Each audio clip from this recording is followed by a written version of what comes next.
Ayan pa, tignan po natin. Nako, pataas na nga ang tubig. Ayan po, oh. Halos pumapantay na po dito sa pinagawa kong daan. Eto, oh. Konting-konti na lang. Dito na yung tubig, oh.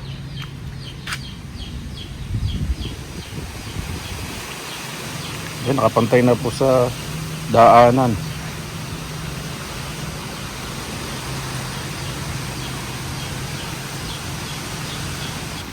Grabe, lumalakas na ang hangin. Ayan po mga kababayan, kagigising ko lang. Tingnan natin yung patanga kung maraming huli. Hindi kaya nangat na ito ng kapatid ko. Tingnan po natin.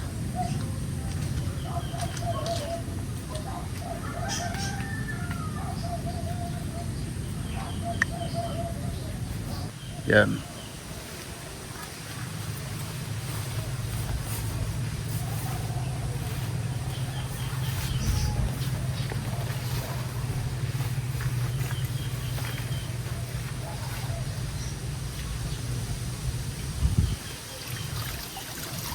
Yan, maliliit. Puro gurami lang. Babalik ko na po. Wala.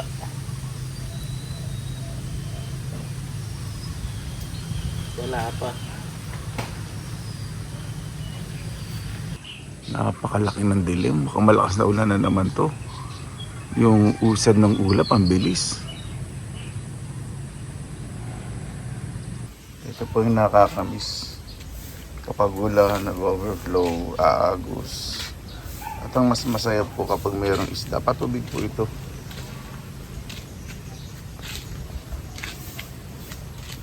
Kaya nakawalis na po ako ng daanan. Diba? Sarap ko na pakiram ng paganto. Makulim din. Huwag naman sana bumagyo. Grabe na ang hangin. Ayan na. Yung palaisdaan ko, halos pumantay na sa lupa. Kaya hindi na po ito magbaba dahil dati mababa po ito. Ngayon pinatambakan ko na. Pakainin ko muna po yung mga isda. Ayan, lakas na ulan. Talagay po ako ng feeds dito sa fish trap. Sa patak na. Para makahuli. Malalim na po yung patubig doon sa Lagusan.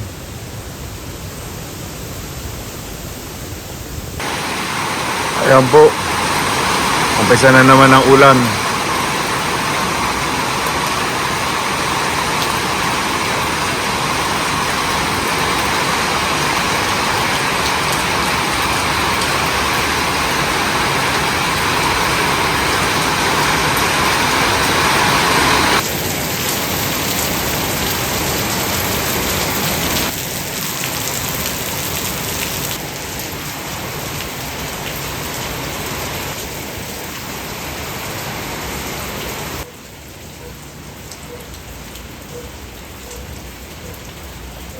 Ayan. Tumila lang ang ulan.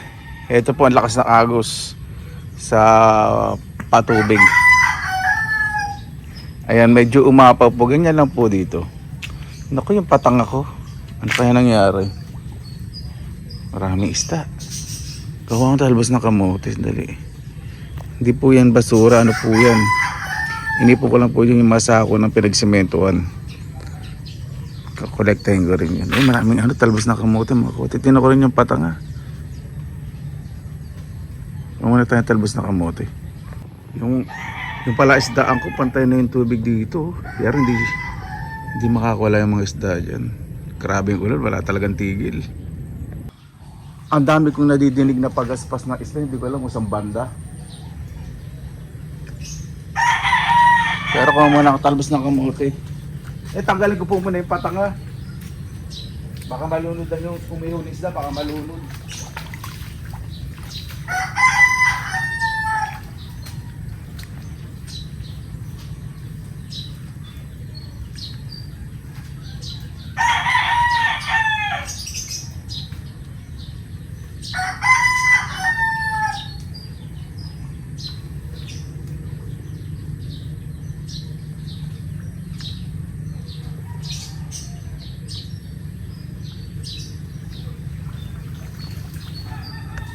Yun. Daming huling liwalo. Close up ko po mamaya dyan. Kailangan tanggalin, baka mamatay yung isda. Tumunta lang muna sa mababaw. Yan.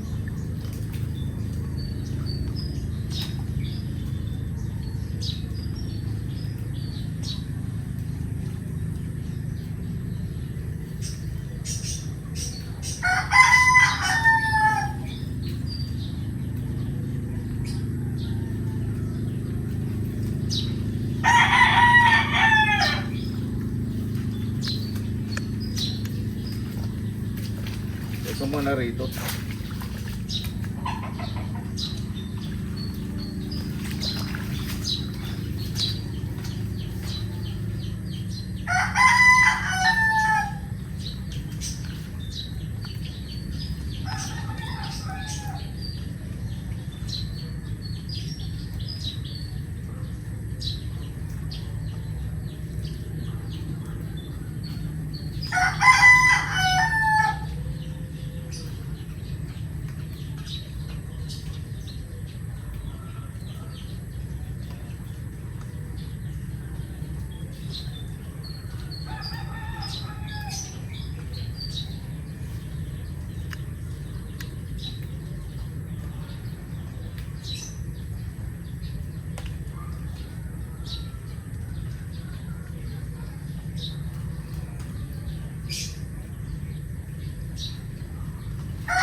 Ilalagay sa palaisdaan.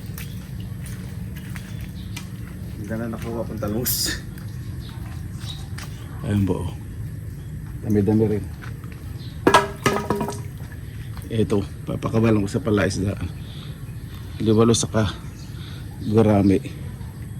Kasi yung liwalo. Ayun. Yung liwalo. Yung malaki. Ayun, ayun.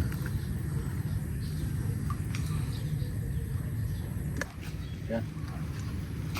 Ulo ko po itong ano, ang isda rito.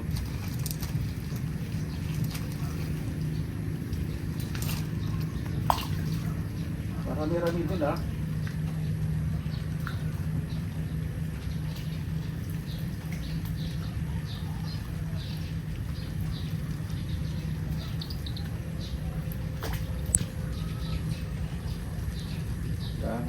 Inahan ko po muna yung patang. Ngayong gurami sa kaliwalo, hindi po pwedeng babad na babad sa ilalim ng tubig kasi humihinga po yun, umiibabaw po sa tubig para makakuha ng hangin. Pag na-stay po ng matagal, mamamatay. Kaya ayoko po muna ilagay. Di ba?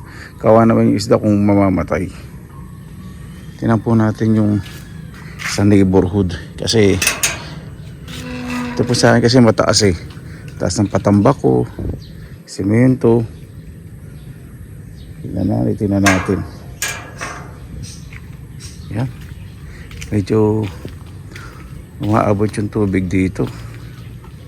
Walang tigil ulan, 2 araw. Yan, lakas na agos ng ano, patubig. Umabot na rito sa daanan. Ayan. Kapit bahay, may mga tubig na rin. Ito. Ayun. Ubuli. Kala ko isda. Marami ko naririnig ng mga isda.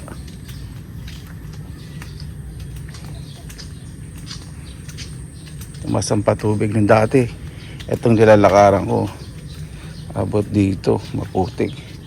Kaya napakasarap po magdaan kahit kanto tumbas yung patubig. Hindi po ito galing sa ilog patubig po ito, matabang po ito.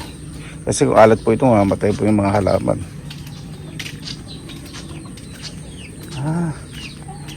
Dito papasok kila nanay. May tubig ayun. Sa manukan ni Papa. Pagpabalik.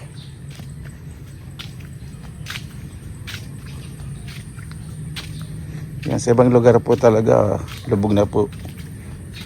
Kahana talaga dito sa Bulacan.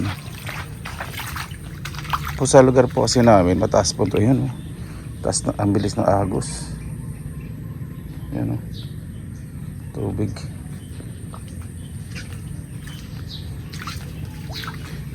Marami po pala isdaan po dito. Huwag naman sana lumog, kawawa rin siyempre yung mga namumuhunan. Lalo na yung nagre-renta lang ng mga palaisdaan. Lakas ng galaw ng tubig. Mas maganda po tinanggal ko yung patanga kasi mga isda papasok po rito. Kapag medyo lumit yung tubig, saka po ilalagay. So marami po akong mahuhuli. So yung palaisdaan po, naipon po isda po dun.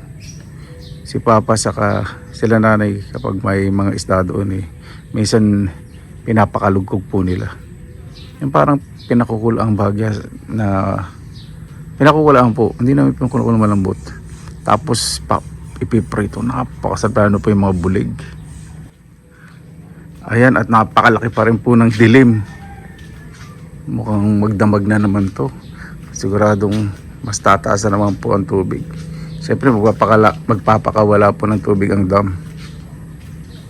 Ito po walang tubig po sa bakuran ko. Napakataas po kasi ng pinatambakan ko. Ito pong bakuran ko.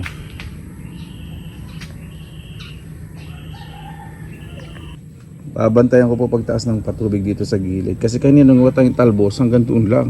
Ngayon umabot na doon. Ang bilis. Ayan na. Ayan ang ulan. Ayan na naman po ang malakas na ulan. Walang hangin. Hindi katulad kanina. Medyo malakas yung hangin. Naiglip ako. Sa bakuran ko po wala pong baha. Dahil napakataas po ng patambak po dito. Ayan, lalakas hinto ang ulan. Sa kapitbahay ko po mataas na rin yung tubig. Naku, bantabayan ako po, baka hindi ako makatulog nito, titignan ko.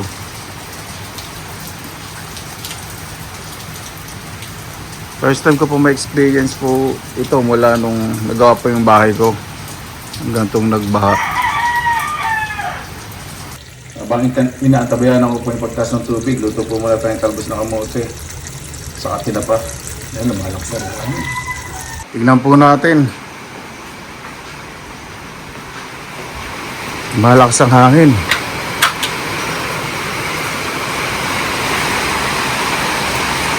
Ay, lumalakas nga hangin. Lumalakas ang ulan saka hangin.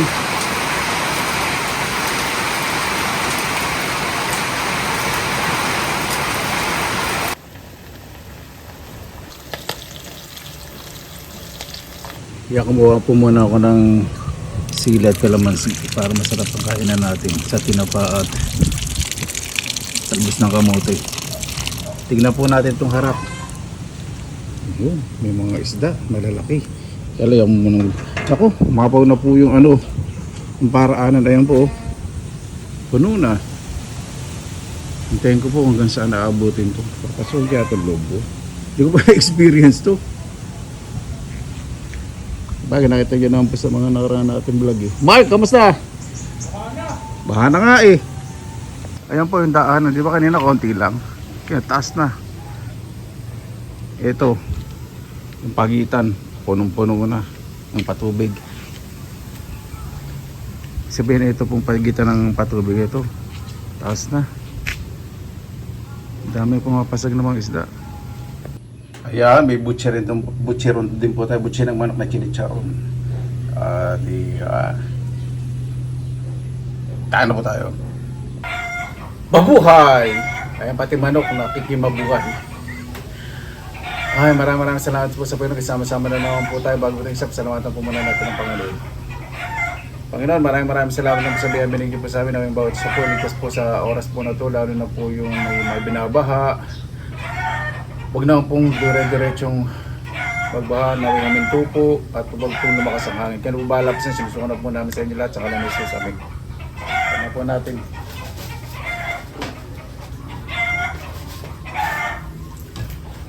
Test po muna ako ng kamay. Nung maliliit po kami, naghugas po kami sa tabo na plastic. Ito po hindi promotion or whatsoever. Yung tabo ng plastic mo ng Caltex, ng kulay asul. Doon po naghugas po kami ng kamay bago kumain. Nakakamay lagi. Minsan lang po kami magkubyertos kapag medyo nakakariwasa yung ulam.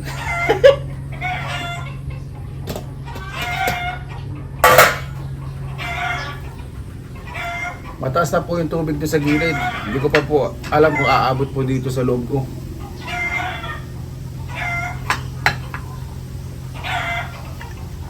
Pag ganyan po humingi ang manok, ibig sabihin po niyan, nakakaramdam po mga hayop kung ano po yung darating.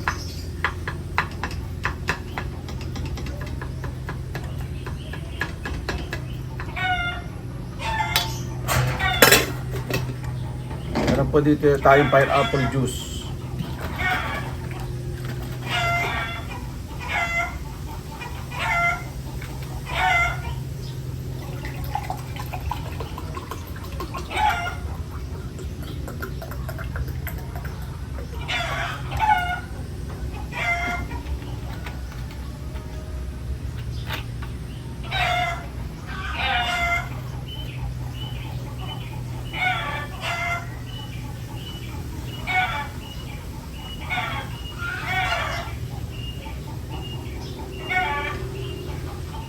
Ito butcheron. Hot. Pakasarap mo ito ano?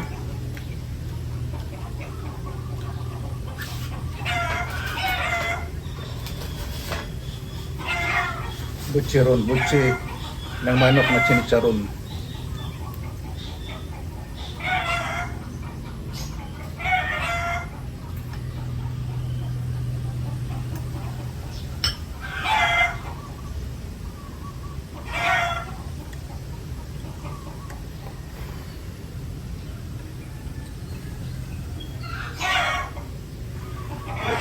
Mainit pa.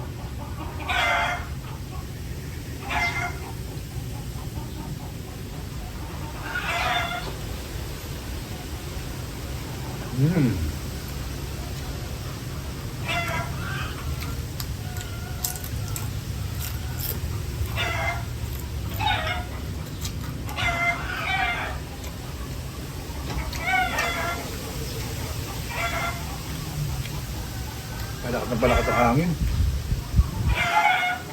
Sanang lumakas na. Malakas.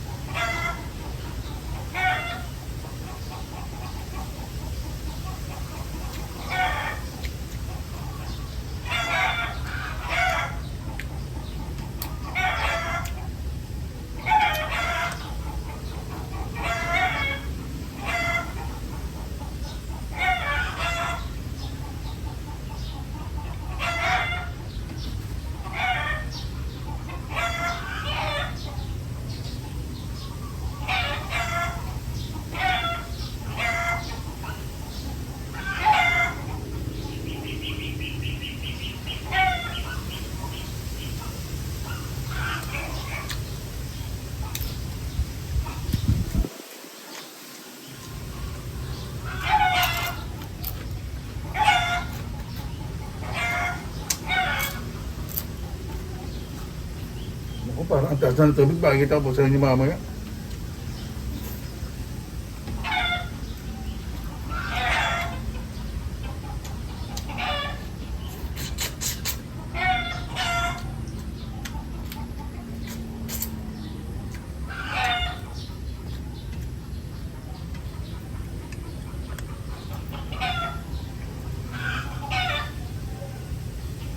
Medyo nahirapan pa po kung umuya may agihap pa rin. Konti, maliit na lang yung agihap.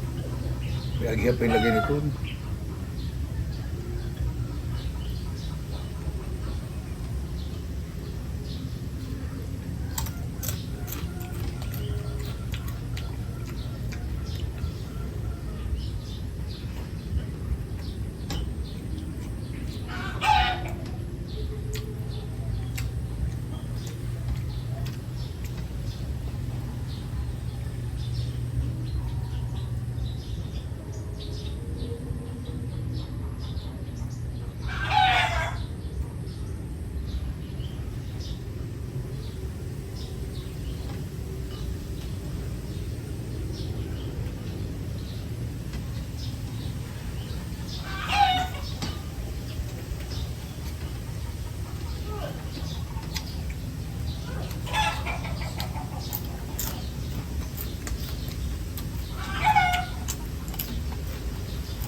Dito po sa bakuran ko walang masyadong langaw kasi malinis po. Ayan, isa lang. Isa lang naliligaw.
Napakasarap na pineapple.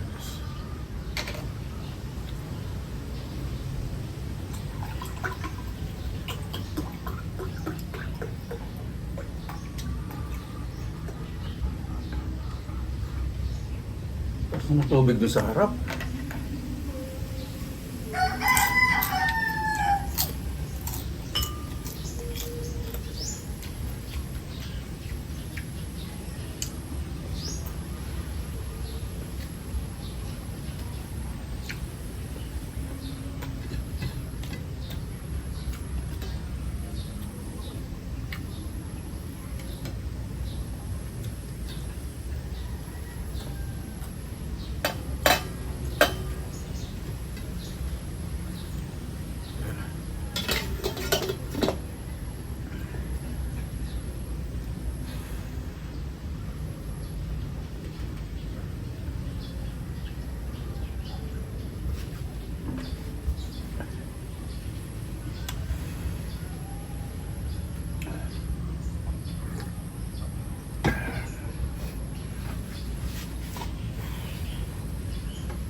Ayan, nagdidilim na naman po.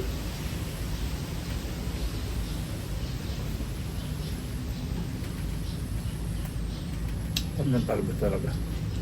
Ay, ito po gusto ko ulang pagtag-ulan. Sinigang gusto, siyempre paborito ko po yung kalang hindi po lagi sa tagulan. Sa tagulan gusto ko po, siyempre una-una sinigang, sopas, sotanghon, lugaw. Ito po, mga prito, talbos ng kamote, mga pinasingo na gulay. Itong isda, tinapa, yan. Dinding, masarap din po.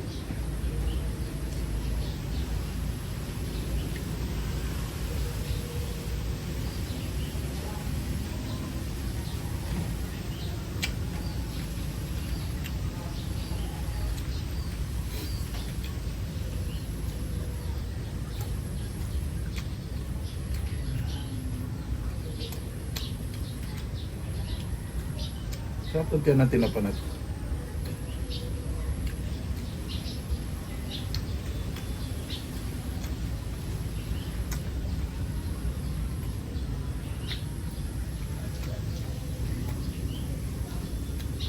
Masarap po talaga tinapa sa atin dito no? Sa Pilipinas. Malasa.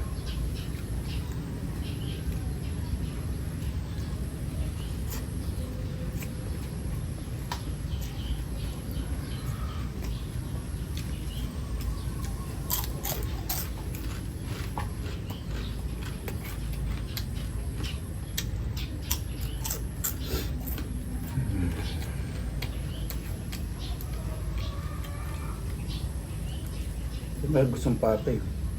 Yan, at ulo.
Ay, naku.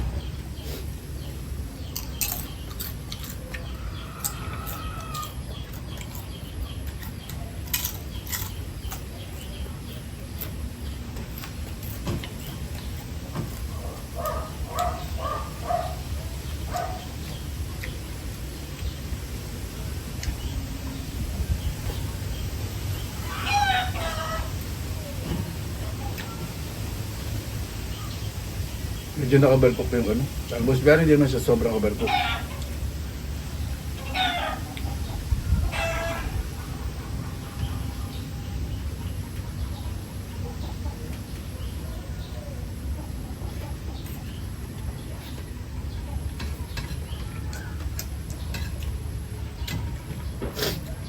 Hop.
Kaya mo natin butchero masarap.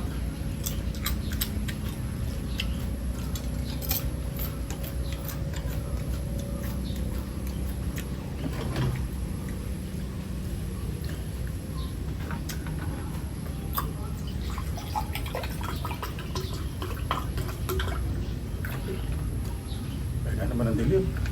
Magdidilim, diliwan. Ito, malaking dilim to.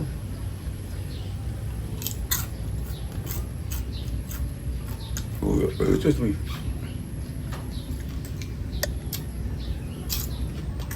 Tingnan ako sa harap. Tubig.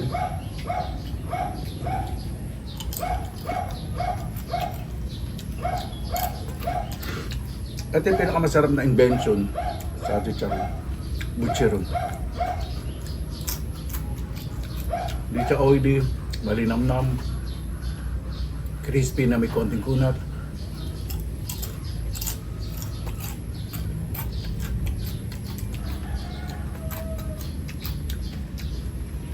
Diba sa amin sa Bulacan, yung sa Bulacan, marami pa nabibilan po nito.